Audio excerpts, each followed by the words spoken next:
নমস্কার বন্ধুরা, welcome to my channel SB explorer. তো বন্ধুরা, থাম্বনেলটা দেখেই বুঝতে পারছো আজকের টপিকটা কী নিয়ে হতে চলেছে।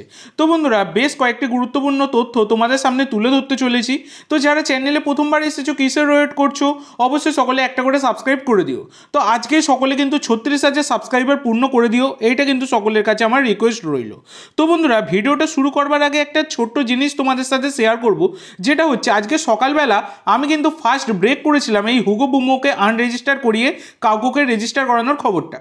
সেখানে অনেকেই যারা বিশ্বাস করে আমাকে তারা সাধুবাদ জানিয়েছে, এবং যারা বিশ্বাস করে না তারা ফেক নিউজ এ নিউজ অনেক কিছু বলেছে। আমি তোমাদের সামনে তুলেও ধরছি সবটা। তো এবার ব্যাপার হচ্ছে, দেখো, আমার দায় নেই কাউকে চোখ কান খুলিয়ে বিশ্বাস করাবো।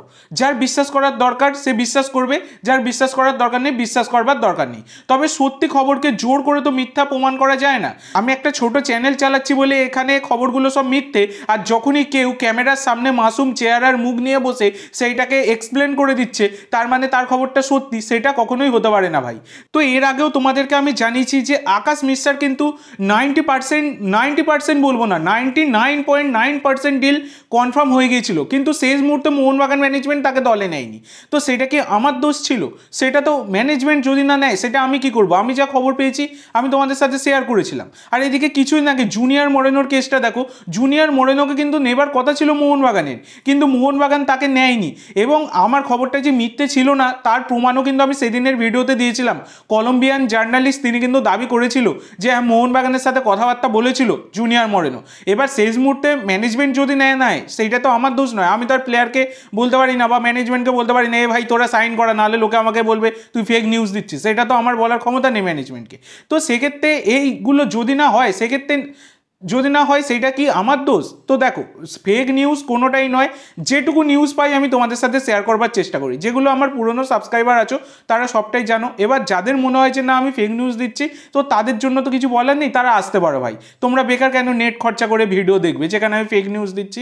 যাদের কাছে মনে হবে আমি সত্যি নিউজ দিচ্ছি, ঠিক নিউজ দিচ্ছি, তাদেরকে অলওয়েজ ওয়েলকাম, তারা থাকো। এবং অবশ্যই একটা করে সাবস্ক্রাইব করে 36,000 পূর্ণ করে দাও। কথাগুলো একটু অফ টপিক হলেও কথাগুলো কিন্তু বলার প্রয়োজন ছিল, সে কারণে আমি তোমাদের সাথে শেয়ার করলাম, কেউ কিছু মনে করো না। তো বন্ধুরা, যেটা বলে শুরু করব, তো তোমরা সকলেই জানো যে হুগো বুমোর কিন্তু বিদায় ঘটে গেছে, এবং হুগো বুমো এটা নিয়ে কিন্তু বিস্ফোরক মন্তব্য করেছে তার ফেসবুক অ্যাকাউন্টে। তিনি জানিয়েছেন যে বিদায় শব্দটি বলতে বাধ্য করা হলো, কিন্তু আমার হৃদয় কখনোই তা বোঝাবে না। তিনি সবুজ মেরুন লাভ রিয়াক্ট দিয়েছেন। তো এবার ব্যাপার হচ্ছে, হুগোকে ছেড়ে দিয়ে কাউকে রেজিস্টার করানোটা কত ভালো সিদ্ধান্ত, এইটাই হচ্ছে মেইন প্রশ্ন। তো দেখো বন্ধুরা, কাউকে যে কোয়ালিটির প্লেয়ার তাকে নিয়ে কোনো রকম সন্দেহ নেই, কিচ্ছু বলার নেই, আউটস্ট্যান্ডিং প্লেয়ার।